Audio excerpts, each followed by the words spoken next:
everyone, welcome back to my channel. I hope you have seen my previous videos on national income specifically. उसमें मैंने आपको सारे जो concepts हैं national income के वो बहुत ही डिटेल में बहुत अच्छे से एक्सप्लेन करें और इस वीडियो में हम नेशनल इनकम की कैलकुलेशन स्टार्ट करने वाले हैं. तो if you have not watched those videos please go and watch those videos first to have a better understanding of measurement of national income. In this video, we are starting with the first method of calculating national income, that is value added method. So let's get started. So today we are starting with measurement of national income. Measurement of national income is done in three methods. First is value added method, income method और expenditure method.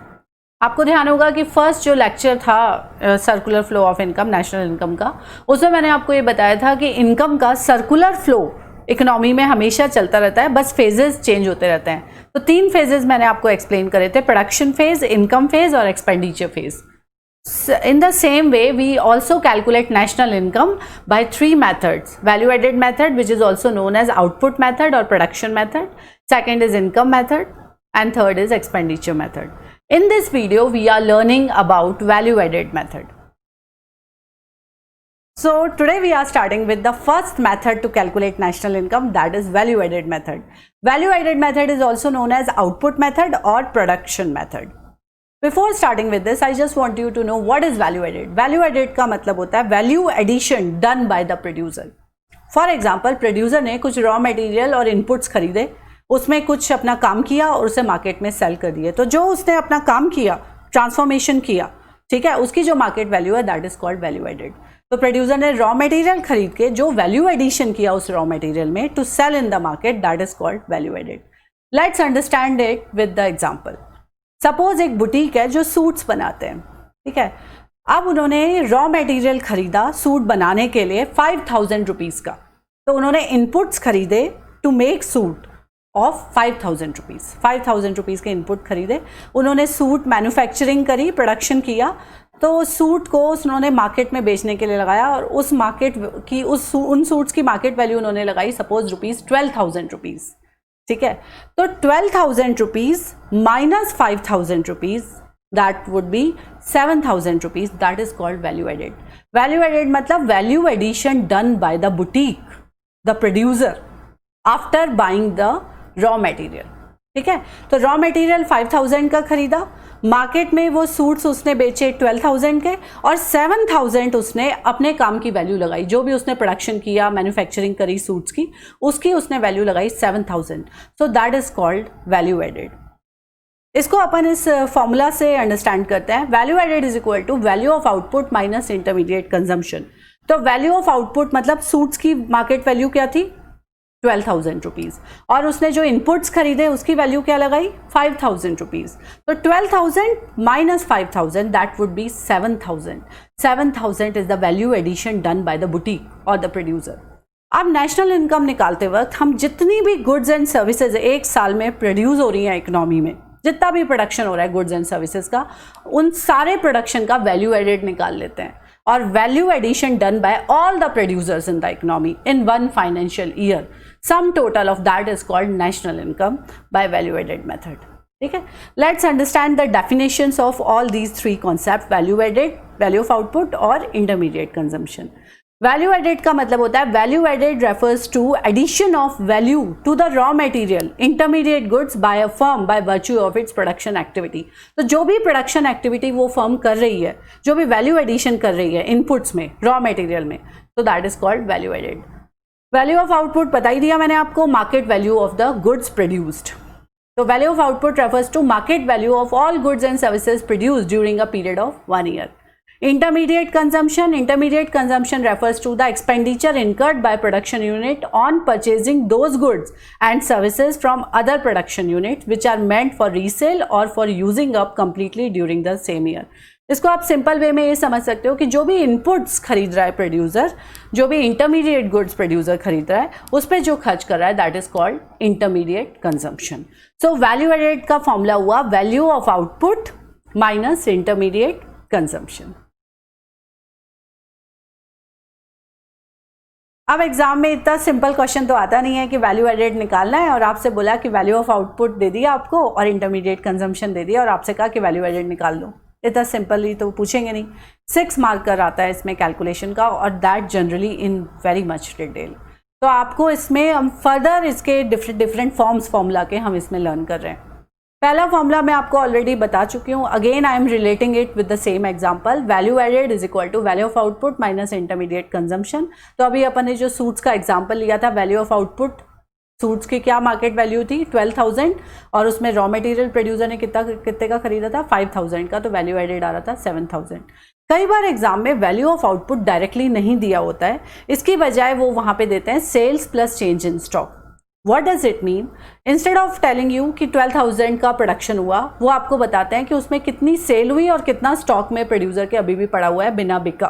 ठीक है, तो suppose उन्होंने बताया कि cell हुई 9,000 की और स्टॉक में प्रोड्यूसर के 3,000 का सामान पड़ा हुआ है। तो टोटल प्रोडक्शन कितने का हुआ था 12,000 का। 12,000 में से वो आपको 12,000 ना बता के वो आपको बता रहे हैं कि सेल हुई 9,000 की, 9,000 के सूट्स बिके और 3,000 के प्रोड्यूसर के अभी भी स्टॉक में पड़े हुए हैं। ठीक है, तो इस फॉर्म में अगर आपकी चीज़ें वैल्यूज गिवन हो तो आप ये वाला फॉर्मूला लगाओगे, sales plus change in stock. That means 9,000 plus 3,000 जो स्टॉक में रखा हुआ है माइनस इंटरमीडिएट कंजम्पशन माइनस 5,000। तो again it would be calculated into 7,000। Further elaborative formula कई बार आ जाता है कि सेल भी नहीं दे रखी है आपको, उसकी बजाय उन्होंने प्राइस और आउटपुट दे रखा है कि सेल मतलब कि पर यूनिट सूट कितने का है और कितनी यूनिट्स बिकी। तो प्राइस इनटू आउटपुट करोगे तो सेल आ जाएगी, फिर plus change in stock minus intermediate consumption. तो किसी भी इन तीनों में से किसी भी फॉर्म में वो आपको वैल्यूज दे सकते हैं। ठीक है, अब इसमें आपको मैं चेंज इन स्टॉक थोड़ा सा डिटेल में बता रही हूँ। चेंज इन स्टॉक का क्या मतलब होता है कि प्रोड्यूसर का के पास जो भी स्टॉक है, इन्वेंट्री स्टॉक है सामान का, उसमें कितना एडिशन हुआ। ठीक है, कितना एडिशन हुआ ये कैसे पता चलेगा कि आज की डेट में प्रोड्यूसर के स्टॉक की वैल्यू क्या है और जब उसमें हमने स्टार्ट किया था फाइनेंशियल ईयर तब उसमें प्रोड्यूसर के स्टॉक की वैल्यू कितनी थी। ठीक है, तो change in stock is calculated by the formula closing stock minus opening stock. Closing stock मतलब कि आज की डेट में जब हम क्लोज कर रहे हैं स्टॉक तब उसमें कितने का सामान है और जब हमने स्टॉक ओपन किया था फाइनेंशियल ईयर के स्टार्टिंग में तब उसमें कितने का सामान था। सपोज इस केस में अपन एग्जांपल लेते हैं कि प्रोड्यूसर के पास सपोज 10,000 का ऑलरेडी उस स्टॉक में सामान पड़ा हुआ था, raw material, semi stitch suits और फिनिश गुड्स और जो भी पहले सामान पड़ा हुआ था 10,000 रुपये का सामान पड़ा हुआ था। That is called opening stock. ठीक है, और फाइनेंशियल ईयर एंड हुआ तब उसमें प्रोड्यूसर के स्टॉक था 13,000 का। तो 13,000 is the closing stock right now, is the value of the stock is 13,000 और जब ओपन किया था स्टॉक तब उसकी वैल्यू थी 10,000। तो कितना नेट एडिशन हुआ स्टॉक में, दैट इज कॉल्ड 3,000। तो that is called change in stock. तो closing stock that is 13,000 minus opening stock that was 10,000 is called change in stock. तो sometime in the question they don't give you change in stock directly, they will give you the values कि closing stock कितना है और opening stock कितना था। तो आपको बताओ कि चेंज इन स्टॉक की क्या वैल्यू है या फिर आपसे क्वेश्चन पूछा है। ठीक है, तो इसको इस तरह से अपन सॉल्व करेंगे। I think now you understood that value added is equal to value of output minus intermediate consumption. और उससे अपना क्या कैलकुलेट होता है, उससे जीडीपी एट एमपी कैलकुलेट होता है। GDP at MP is one of the aggregate of national income only. लेकिन आपको कई बार एग्जाम में क्वेश्चन पूछते हैं कि नेशनल इनकम निकालो और सारी वैल्यूज आपको वैल्यू एडेड की दे रखी हैं। तो आपका जो फॉर्मूला है उससे जीडीपी एट एमपी कैलकुलेट होगा और उसे हम फिर नेशनल इनकम में कन्वर्ट करेंगे। नेशनल इनकम होती है एनएनपी एट एफसी। अब कई बार एग्जाम में instead of giving you the total production, total value of output या टोटल इंटरमीडिएट कंजम्पशन, वो तीनों सेक्टर्स, 3 सेक्टर्स होते हैं इकोनॉमी के, I hope you know, primary sector, secondary sector और टर्शरी सेक्टर। उन तीनों का वैल्यू एडेड दे देते हैं और उसको अपन को ऐड करके टोटल जीडीपी एट एमपी आती है। ठीक है, तो इसको let's understand this with the formula. कई बार आपको GDP at MP, GVA at MP and GDP at MP is one of the same thing, gross value added at market price. तो इन्होंने जीडीपी एट एमपी दे दिया primary sector का plus GDP at MP secondary sector का और GDP at MP tertiary sector का, तीनों sector का जीडीपी एट एमपी ऐड करेंगे तो अपना जीडीपी एट एमपी टोटल आ जाएगा। ठीक है, अब टोटल जो जीडीपी एट एमपी आया है उसको हमें कन्वर्ट करना है एनएनपी एट एफसी। ठीक है, तो इसमें क्या क्या डिफरेंस है, एक तो जी और एन का डिफरेंस है, एक डी और एन का डिफरेंस है और एमपी और एफसी का डिफरेंस है। तो सबसे पहले हम ग्रॉस को नेट में कन्वर्ट करेंगे। फर्स्ट वैल्यू नेट और ग्रॉस होती है, आई ऑलरेडी टोल्ड यू। उसमें इसके लिए हम डेप्रिसिएशन माइनस करेंगे।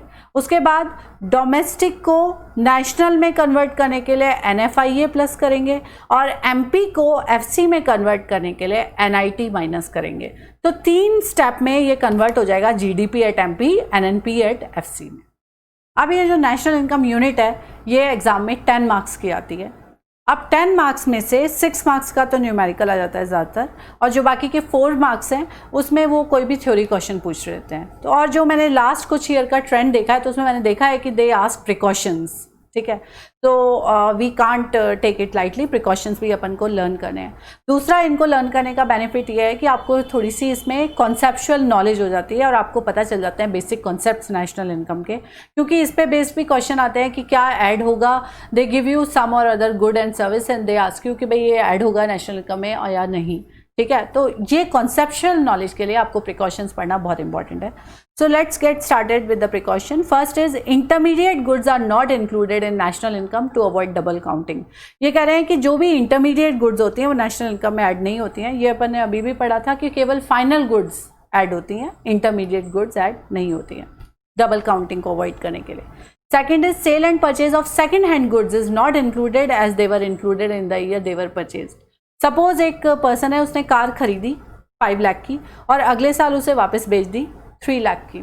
ठीक है, तो 5 लाख जब उसने कार खरीदी थी वो नेशनल इनकम में ऐड हो गया था, तो अगले साल उसने उसे वापस बेची और किसी और ने खरीदी 3 लाख की, वो ऐड नहीं होगा नेशनल इनकम में, क्योंकि जब वो फर्स्ट टाइम उसकी सेल और परचेज हुई थी कार की तभी उसकी वैल्यू ऐड हो गई थी। तो सेकेंड हैंड गुड्स की वैल्यू दोबारा से ऐड नहीं होती है। Third is domestic services like services of housewife are not included in national income. जो भी डोमेस्टिक सर्विसेज हैं, जैसे मान लो कि एक पर्सन है अपने गार्डन में किचन गार्डनिंग कर रहा है, या एक टीचर है अपने बच्चों को पढ़ा रहा है, या एक हाउस वाइफ है अपने घर में हाउस होल्ड वर्क कर रही है, ये सब नेशनल इनकम में ऐड नहीं होता है। क्यों नहीं होता है? क्योंकि इसकी वैल्यू का एस्टिमेशन करना मुश्किल है। Fourth is production of goods for self consumption will be included as they contribute to the current output. Suppose एक फार्मर है, उसने 50,000 रुपीज़ का वीट प्रोड्यूस किया, अब उसमें से 30,000 का उसने मार्केट में सेल कर दिया और 20,000 अपने घर में रख लिया। तो जो घर में उसने वीट रखा है वो भी नेशनल इनकम में उसका प्राइस भी ऐड होगा। तो टोटल नेशनल इनकम में कितने वीट का प्राइस ऐड होगा?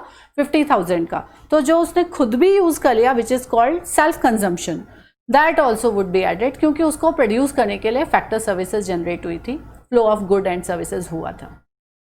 उसके बाद 5th पॉइंट है imputed value of owner occupied house is included. ये कह रहे हैं कि सपोज एक पर्सन है, उसका खुद का घर है, उसमें वो रहता है, तो उसकी वैल्यू भी ऐड होती है नेशनल इनकम में। क्या वैल्यू ऐड होती है? रेंट ऐड होता है। ठीक है, क्योंकि जो घर है, जो हाउस है, वो कैपिटल एसेट है।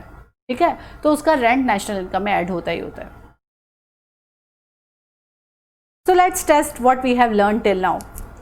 So the question is calculate net value added at factor cost. NDP at FC निकालना है। NDP at FC is also known as domestic income and national income is NNP at FC. तो NDP at FC निकालने के लिए हमें ये values given है। ठीक है, sales और opening stock, subsidies and all these values. So we'll apply this formula as sales is given. तो GDP at MP is equal to sales plus change in stock minus intermediate consumption. तो अब sales देखो कितनी given है? 540, तो will put the value. Change in stock का formula होता है closing stock minus opening stock. Closing stock कितना दे रखा है? 10, और ओपनिंग स्टॉक कितना दे रखा है? 20, तो 10 माइनस 20। उसके बाद इंटरमीडिएट कंजम्पशन मतलब money spent on intermediate good by the producer. Intermediate good क्या है? Purchase of raw material. तो परचेज ऑफ रॉ मटेरियल 140, तो will put the values of sales, intermediate consumption, closing and opening stock in this formula, so we'll get 390. अब 390 क्या आया? GDP at MP। अब GDP at MP को हमें convert करना है NDP at FC में। तो अब इसमें 2 चीज़ें हमें माइनस करनी पड़ेंगी, एक तो डेप्रिसिएशन, तो ग्रॉस कन्वर्ट हो जाएगा नेट में, और एक NIT, तो आपका MP कन्वर्ट हो जाएगा FC में। तो आप देख रहे हो कि यहाँ पे फर्स्ट स्टेप में दे हैव सब्ट्रैक्टेड डेप्रिसिएशन, तो इट वुड बी नाउ 385। और अब ये जो 385 है that is NDP at MP। अब NDP एट MP को कन्वर्ट करना है NDP एट FC में, उसके लिए NIT माइनस करना है। NIT डायरेक्टली नहीं गिवन है, तो इन्होंने इनडायरेक्ट टैक्स और सब्सिडीज दे रखी है, तो 25 माइनस 15 दैट वुड बी 10। तो 10 माइनस होगा NDP एट FC में, MP में से, तो 385 minus 10 that would be 375. So 375 is NDP at FC. So this way we can do the practice of calculation. So I hope you liked this video and found it informative.